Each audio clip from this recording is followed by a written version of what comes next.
Halo, kembali lagi dengan DT Production. Pada kesempatan kali ini saya akan mendemokan sebuah project yang baru saja saya buat, yaitu tentang IoT Door Lock. Nah, jadi sesuai dengan namanya tentunya di sini akan mengontrol buka tutup pintu dan juga memonitoring atau mendapatkan lock akses pintu. Di sini saya akan menggunakan modul RFID ya dan terintegrasi dengan website. Nah, jadi di sini untuk uji cobanya saya akan menjalankan ini secara lokal saja. Oke, jadi di sini saya sudah membuat satu website. Kita dapat membuka websitenya. Oke, sudah terbuka browser. Dan pastikan di sini karena saya menjalankannya secara lokal, jadi perlu instalasi software yang namanya SAM ya. Nah, jadi di sini kita jalankan Apache dan juga MySQL. Jadi pastikan posisi awalnya adalah seperti ini. Kita lakukan start pada Apache dan juga MySQL. Pastikan tidak ada error ya. Kemudian kita buka URL yaitu localhost slash door project. Nah, ini adalah halaman login. Kita bisa lakukan login dengan username default yaitu admin, kemudian passwordnya adalah password. Setelah selesai kita bisa klik login. Dan selanjutnya di sini teman-teman merupakan tampilan dashboard. Jadi saya mau menjelaskan sedikit tentang fitur-fitur apa saja yang ada di sistem ini. Nah, di sini pertama di halaman dashboard ada jumlah visitor atau jumlah pengunjung, kemudian ada total user ya atau user yang memegang tag UID atau RFID, dan kemudian ada jumlah admin untuk login ke dalam sistem ini atau website ya.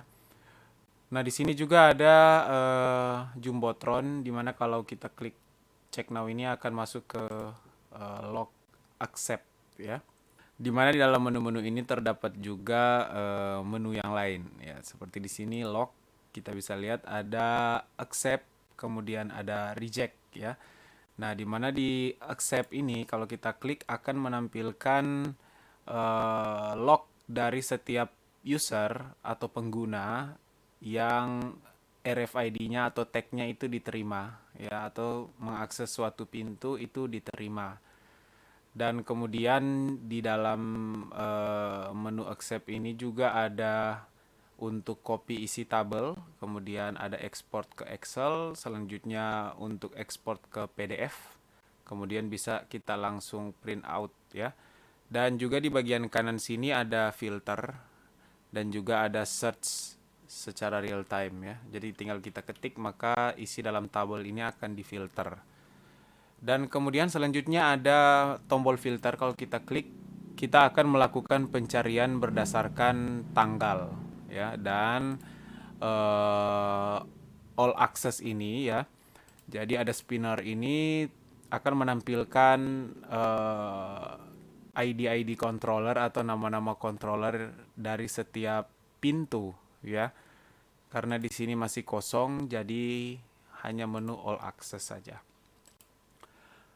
Oke, kemudian juga di menu reject, kita bisa lihat di sini di reject sama tampilannya dengan di accept, tapi di sini akan menampilkan user-user yang di reject ya atau ditolak ketika melakukan scan untuk membuka pintu.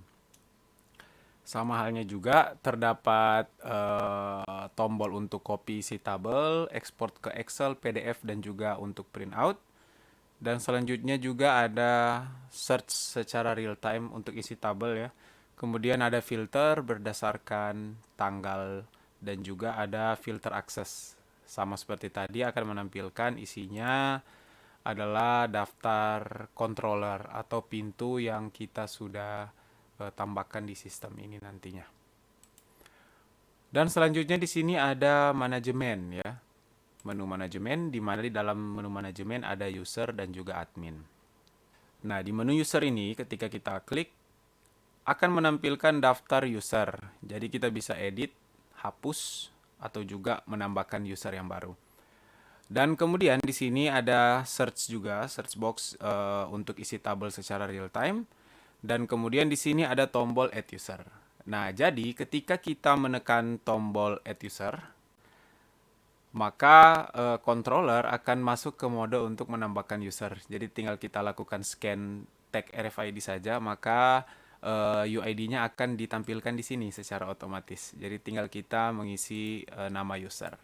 Kemudian kita klik register nantinya untuk menambahkan. Dan selanjutnya di bawahnya ada menu admin, di mana di menu admin ini akan menampilkan manajemen admin.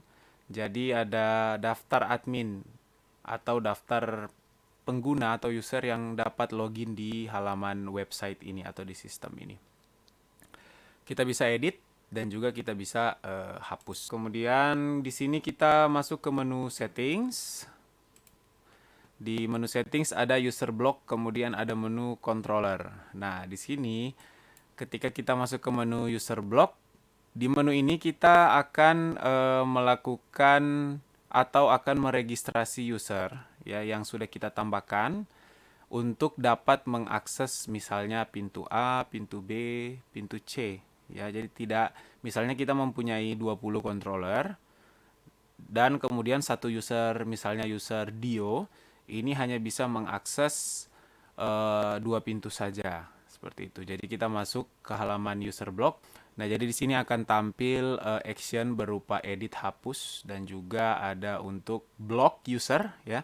Jadi kita bisa block usernya tanpa perlu kita menghapus. Jadi kita tidak ingin misalnya dia bisa masuk ke rumah kita, misalnya seperti itu yang sebelumnya kita daftarkan, tapi kita tidak mau menghapus. Jadi tinggal kita lakukan block saja.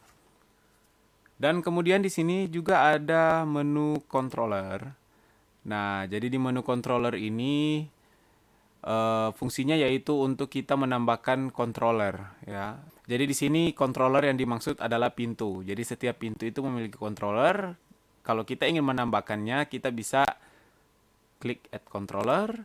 Kita masukkan di sini nama controllernya apa, misalnya ruang rapat dan lain-lain sebagainya.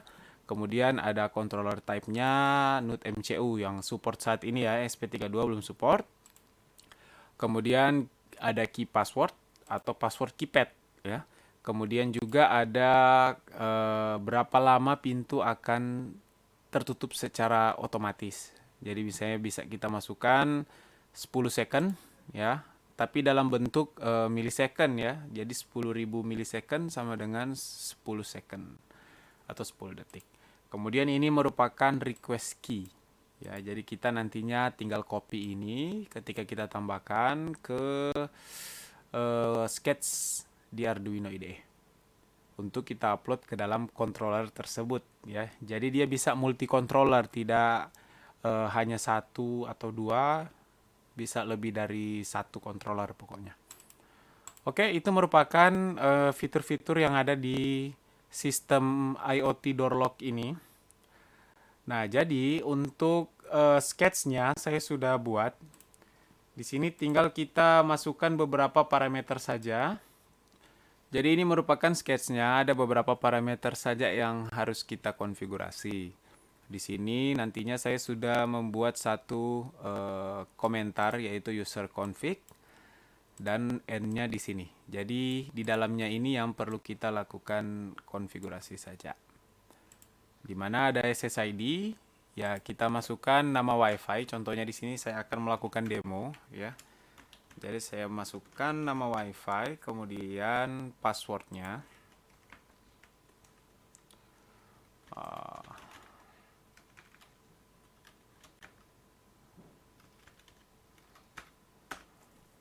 Dan selanjutnya ada URL. Nah, jadi di sini URL ini kita masukkan, kalau kita jalankan dia secara lokal, maka kita masukkan IP address dari komputer atau laptop yang menyimpan file website ya dan database. Kalau kita lakukan hosting atau kita ingin menjalankan websitenya secara online agar supaya bisa diakses dari mana saja, tentunya di sini kita masukkan domain dari website yang kita punya ya. Jadi contohnya di sini saya masukkan websaya.com. Nah, contohnya seperti ini. Jadi dia tidak support untuk SSL ya. Jadi perhatikan jangan tambahkan HTTPS. Karena di sini saya menjalankannya secara lokal, maka saya memasukkan IP address dari komputer ini. 10.252.0.254. Oke. Nah, jadi ini merupakan URL-nya. Kemudian di sini ada string key. Nah, jadi key ini seperti yang sudah saya bilang tadi, ketika kita lakukan create controller di sini atau kita menambahkan controller yang baru, maka kita akan mendapatkan request key ini. Maka kita perlu masukkan itu ke dalam sketch ini. Jadi kalau kita menggunakan lebih dari satu controller, tentunya di key ini akan berubah-ubah ya, atau dinamis nilainya. Nah, saya coba untuk lakukan create dulu untuk satu controller. Di sini saya contohkan, saya masukkan di sini contohnya ruang kerja ya. Kemudian tipe controllernya adalah NUT-MCU. Untuk key passwordnya saya masukkan 112233. Oh, sorry, dia hanya 5 angka ya, atau 5 digit. Jadi di sini passwordnya adalah 11223. Dan kemudian untuk close door-nya, delay-nya adalah 10 detik. Jadi saya masukkan 10.000. Saya sudah bisa langsung lakukan add. Tapi sebelumnya kita copy saja dulu ini. Kemudian kita add. Maka di sini kita akan mendapatkan satu controller yaitu ruang kerja ya. Nah, tinggal kita lakukan atau kita masukkan key ini ke sketch kita ya. Jadi di sini kita masukkan, kita bisa paste di sini di string key. Oke. Nah, di sini ada offline pass, teman-teman bisa lihat. Nah, jadi controller ini memiliki dua mode. Jadi ketika dia terkoneksi dengan server, maka dia akan masuk ke mode online ya. Akan tetapi jika dia tidak terkoneksi dengan server, contohnya seperti access point-nya itu mati ya. Access point contoh di sini Hey Tayo ini mati ya, tidak terdeteksi atau tidak ada. Maka dia akan masuk ke mode offline pass. Jadi bukan mendeteksi koneksi internet ya. Jadi offline pass-nya kita bisa masukkan 5 digit ya untuk membuka pintu ya. Jadi kan misalnya kalau di online, maka dia akan mendeteksi password yang available adalah 11223 ya. Sementara ketika kita memasukkan password offline dalam kondisi controller ini terkoneksi dengan server, password ini tidak akan jalan karena dia mendeteksi harus memasukkan password yang ini. Dan ketika dia sudah berubah ke mode offline, maka password yang ini sudah tidak lagi tersedia. Maka dia akan masuk ke password yang offline ini. Oke, sampai di sini mudah-mudahan paham. Contohnya di sini saya masukkan 00 saja semuanya ya. Untuk password offline buka pintu. Oke.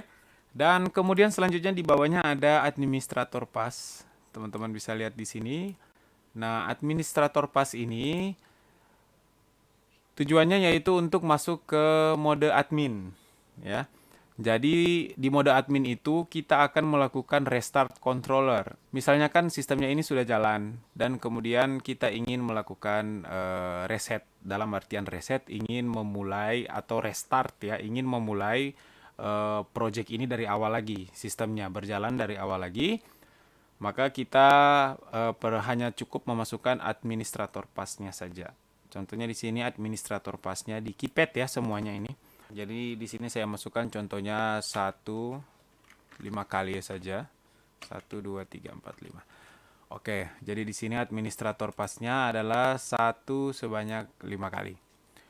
Kemudian di sini ada delay offline. Nah, kalau yang tadi kan delay online yaitu 10 detik. Nah, sedangkan kalau controllernya itu masuk ke mode offline, kan yang settingan di online ini tidak akan jalan. Jadi kita bisa masukkan delay offline langsung di variabelnya di sini. Di sini saya masukkan 10 detik. Terlalu lama, 5 detik saja ya. Oke, kemudian LCD kolom kita masukkan 20 karena kita akan menggunakan tipe LCD 20 kali 4. Sampai di sini kita sudah berhasil untuk melakukan konfigurasi sketch di Arduino IDE untuk kita upload ke controller. Tapi sebelumnya teman-teman haruslah setting board dulu dan juga versi Arduino JSON-nya. Ya, karena di sini kita menggunakan library Arduino JSON. Jadi pastikan semua library yang sudah teman-teman download itu sudah ditambahkan ke dalam software Arduino IDE. Nanti bisa dilihat di halaman panduan nantinya cara penambahannya, dan library-library-nya tinggal di-download di halaman panduan. Dan kemudian pastikan sudah setting board dan juga port. Jadi di sini saya menggunakan ESP8266 ya, versi 2.7.1. Kemudian kita pilih NUT MCU 1.0 karena di sini kita menggunakan controller NUT MCU. Nah, teman-teman, ini adalah controllernya. Jadi di sini sudah dalam bentuk PCB. Kemudian ini NUT MCU-nya kita pasangkan di atas ini seperti ini. Kemudian di sini ada beberapa pin header yang teman-teman bisa lihat. Ada untuk RFID, kemudian LCD, dan juga ada keypad ya. Jadi di sini untuk keypad, kemudian di sini untuk RFID, dan selanjutnya di sini untuk LCD, dan kemudian di sini untuk door lock, dan selanjutnya yang terakhir di sini yaitu power supply, dan kemudian di sini ada untuk limit switch. Nah, jadi di sini limit switch-nya ini merupakan opsional. Kita bisa menggunakan push button. Jadi di sini power supply yang kita gunakan adalah 12 volt ya. Oke, kemudian di sini saya akan coba untuk melakukan uploading program. Jadi saya sudah menghubungkan kabel USB ke boardnya. Jadi bisa dilihat di sini. Saya akan langsung lakukan tes uploading program. Jadi jangan lupa untuk setting COM port. Di sini terdeteksi COM port 31. Oke, dan kemudian bisa langsung kita tekan tombol upload ya. Oke, di sini teman-teman bisa lihat sudah berhasil untuk melakukan upload program. Di sini sudah tulisan living seperti ini, hard resetting via RTS pin. Dan selanjutnya saya akan memasang LCD, RFID, dan lain-lain ke board ini.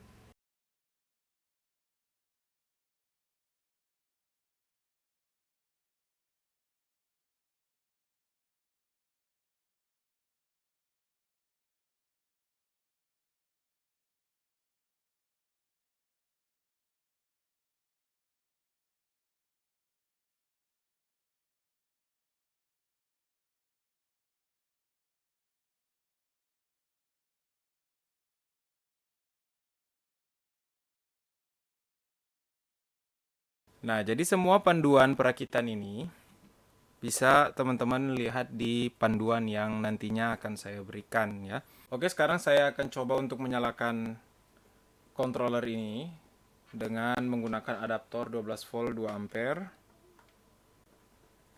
Oke, kita bisa lihat di sini statusnya adalah connecting ya. Nah, jadi ketika dia gagal terkoneksi ke access point yang sudah kita set, maka dia akan masuk ke offline mode. Nah, jadi dia akan seperti ini, bisa dilihat. Nah, bisa dilihat statusnya connecting. Kalau dia gagal, maka dia akan masuk ke mode offline ya. Kita bisa lihat di situ offline mode. Oke. Karena dia gagal terkoneksi ke access point. Jadi di sini controllernya sudah masuk ke mode offline. Nah, di sini karena tidak terkoneksi dengan SSID yang sudah kita set, karena saya sengaja memasukkan password SSID yang salah. Jadi dia akan masuk ke mode offline, bukan ke mode online ya. Nah, jadi di sini saya akan menguji apakah password yang sudah saya set di sketch tadi, yaitu 05 kali untuk password offline, berjalan atau tidak. Nah, jadi tinggal kita memasukkan di keypad, yaitu 0 sebanyak 5 kali ya. Sesuai dengan yang ada di sketch yang sudah kita buat adalah 0 sebanyak 5 kali. Oke, kita akan masukkan 0 sebanyak 5 kali, bisa dilihat di sini. Kita masukkan 0 sebanyak 5 kali, 1, 2, 3, 4, 5. Nah, bisa dilihat, dia akan tutup selama 5 detik, kemudian dia akan buka selama 5 detik, kemudian akan menutupnya kembali. Ya. Sekali lagi, kita bisa lihat di sini. Kita coba memasukkan 0 sebanyak 5 kali. 1, 2, 3, 4, 5. Oke. Oke. Tentunya di sini karena dia mode offline, maka data record itu tidak akan disimpan ke dalam database ya. Karena di sini yang disimpan di dalam database atau yang dapat dilihat di website adalah record dari RFID, bukan dari keypad ya.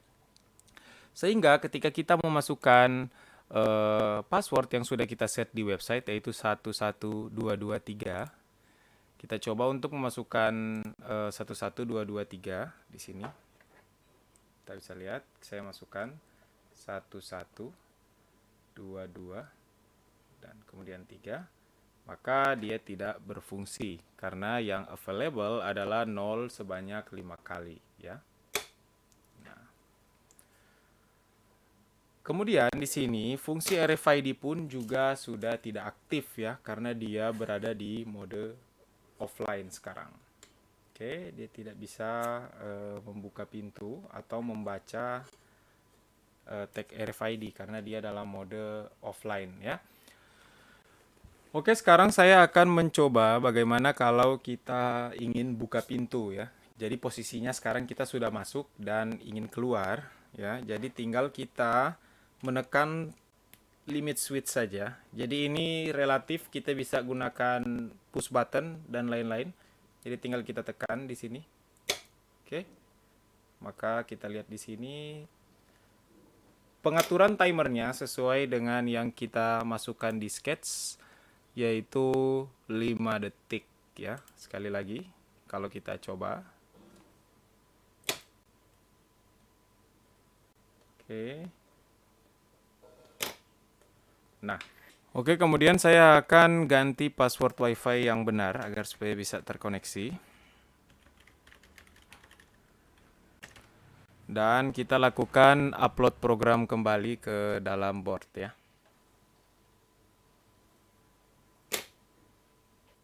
Oke, di sini kita sudah berhasil dan kita lihat statusnya adalah connecting dan kita tunggu. Nah, teman-teman bisa lihat di sini sudah sukses dan mendapatkan ID ruang kerja ya, sesuai yang kita masukkan di website yaitu ruang kerja ya.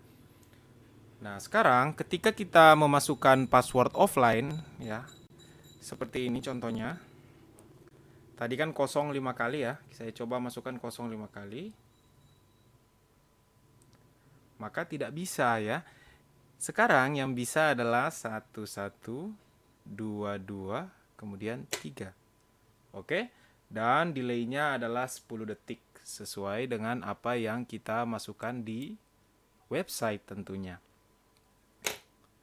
Nah, sekarang kita akan coba menggunakan RFID ya. Jadi di sini saya sudah siapkan 3 tag ya, 1 gantungan kunci yang belum didaftarkan di website ya.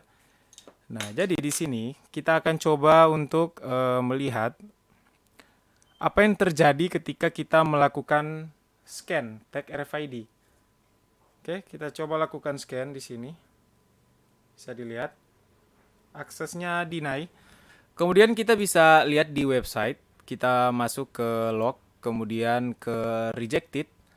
Di sini teman-teman bisa lihat sudah ada satu ID yang username-nya not register ya, atau tidak terdaftar, yang dia melakukan akses ke ruang kerja, kemudian tanggalnya ini dan jamnya ya. Selanjutnya di sini saya akan coba untuk mendaftarkan ID yang 469 ini yang barusan kita lakukan scan. Kita bisa masuk ke menu manajemen, kemudian user. Dan selanjutnya kita klik add user atau tambah.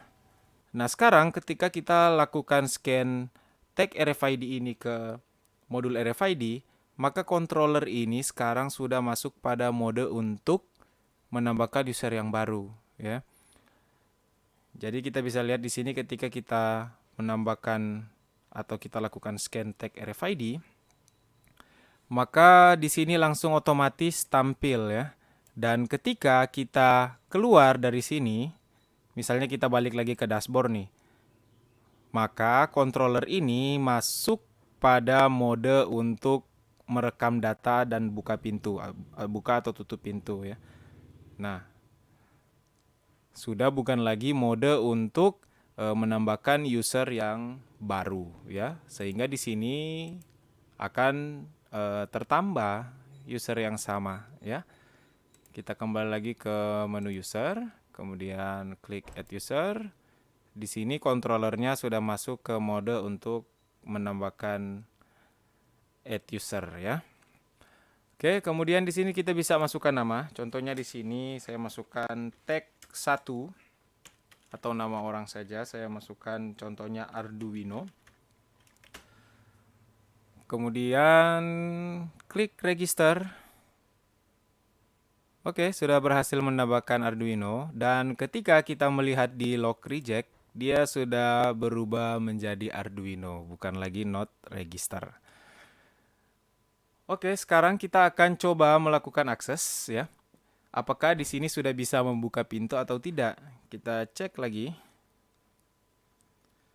Nah, kemudian kita refresh di sini, dapat dilihat masih saja tidak bisa untuk mengakses pintu, ya. Karena ID-nya ini belum kita tambahkan, ya. Nah, jadi untuk menambahkan user tersebut agar supaya dapat mengakses ruang kerja, caranya kita tinggal masuk ke menu settings, kemudian pilih user block. Nah, di sini sudah ada satu user yang statusnya aktif, ya. Kita bisa pilih menu user access, kemudian tinggal kita klik saja box yang di bawah ini, kita pilih ruang kerja. Jadi setiap ruangan-ruangan atau controller yang baru kita tambahkan, maka semuanya akan tampil di sini. Tinggal kita pilih saja yang mana, membuat list yang mana saja yang bisa diakses. Oke, kita klik Save Settings. Nah, sudah berhasil. Dan sekarang kita coba untuk melakukan scan, ya. Bisa dilihat user yang tadi. Oke, sudah bisa untuk melakukan akses, ya. Di sini bisa dilihat. Jadi ketika kita menambahkan controller yang baru, contohnya seperti ini, saya tambahkan di sini misalnya ruang makan contohnya, ya. 1, 2, 3, 4, 5 saja, sama 10 detik. Kita add.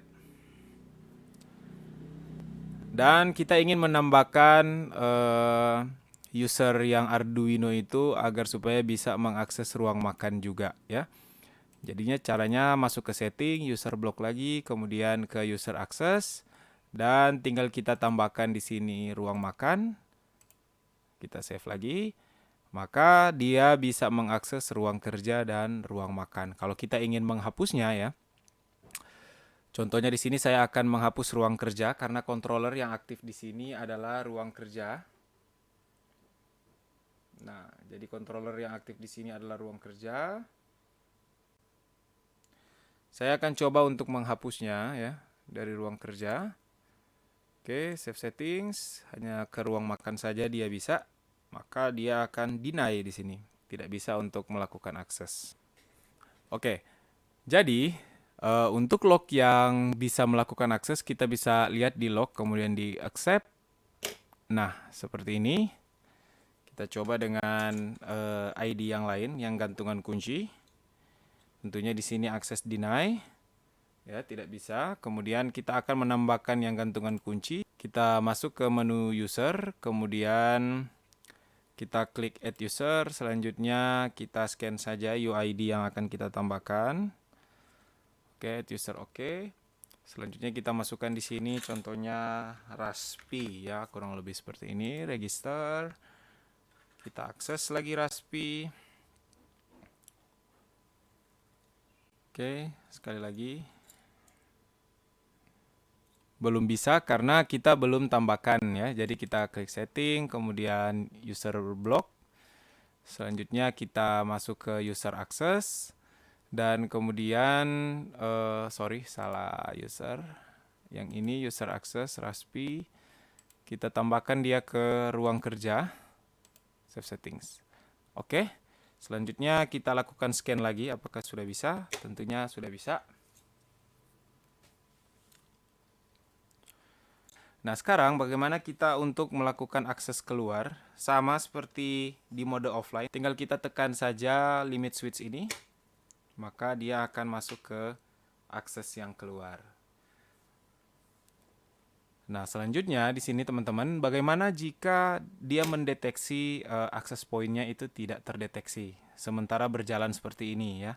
Contohnya ini kan terkoneksi ke akses point, controllernya jalan normal-normal saja.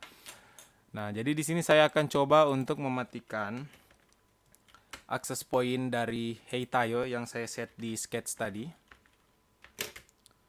Oke, jadi saya akan menonaktifkan akses point ya di sini yang akses point Heitayo ini. Saya akan coba nonaktifkan di sini dan kita lihat di controllernya. Oke. Nah, kita tunggu. Di sini controllernya sudah masuk ke mode offline, bisa dilihat ya. Sudah masuk ke mode offline. Nah, jadi ketika kita scan-scan seperti ini tentunya sudah tidak bisa lagi.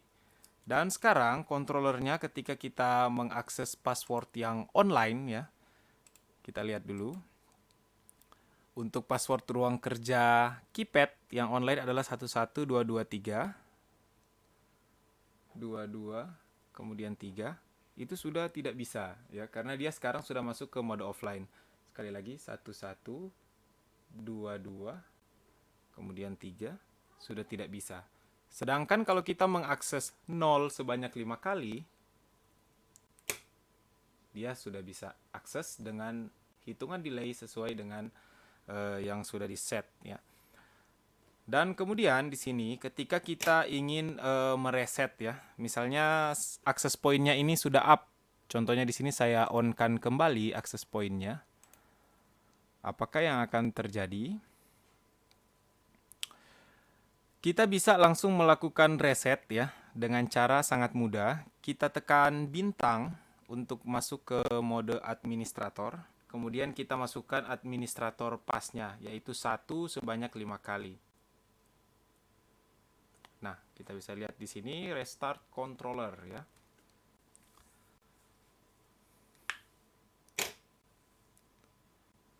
Oke, kita menunggu dan sekarang controllernya itu akan masuk ke online config kembali. Oke, dan sekarang kita akan coba untuk melakukan scan RFID lagi, apakah sudah bisa atau tidak. Kita coba. Oke, bisa. Nah, sekarang kita akan coba untuk melakukan block pada user pemegang tag RFID ini yang Arduino. Jadi bisa masuk ke settings, kemudian user block.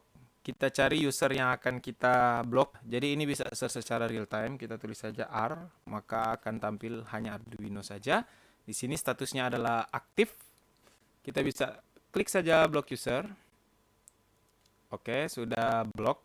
Sekarang kita coba lakukan scan lagi. Aksesnya deny ya. Kalau kita unblock ya, apakah bisa kembali? Aksesnya allow. Dan yang terakhir teman-teman, kita akan melihat log. Jadi teman-teman bisa masuk ke menu log, kemudian ke reject. Nah, di sini kita dapat melakukan filter. Jadi di sini kita masukkan tanggal hari ini saja. Kemudian untuk filter akses, seperti yang sudah saya bilang tadi, akan menampilkan daftar ruangan atau daftar controller yang sudah kita create ya. Di sini ada ruang kerja dan ruang makan. Nah, di sini saya contohkan untuk ruang makan, kemudian kita klik search. Maka akan tampil hanya data dari akses ruang makan saja. Kemudian kita bisa download Excel atau mau PDF juga bisa. Dan yang terakhir kita juga bisa print out ya. Jadi tampilannya seperti ini nantinya. Oke, demikian video demo dari proyek IoT Doorlock. Jika teman-teman tertarik dengan proyek ini, teman-teman bisa membeli via Tokopedia. Nanti linknya saya sertakan di deskripsi video. Nah, jika teman-teman suka dengan video ini, silahkan tekan tombol like dan jangan lupa untuk subscribe channel ini agar supaya terus memberikan konten-konten pemrograman microcontroller dan juga Internet of Things lainnya. Sampai berjumpa di video selanjutnya. Bye-bye.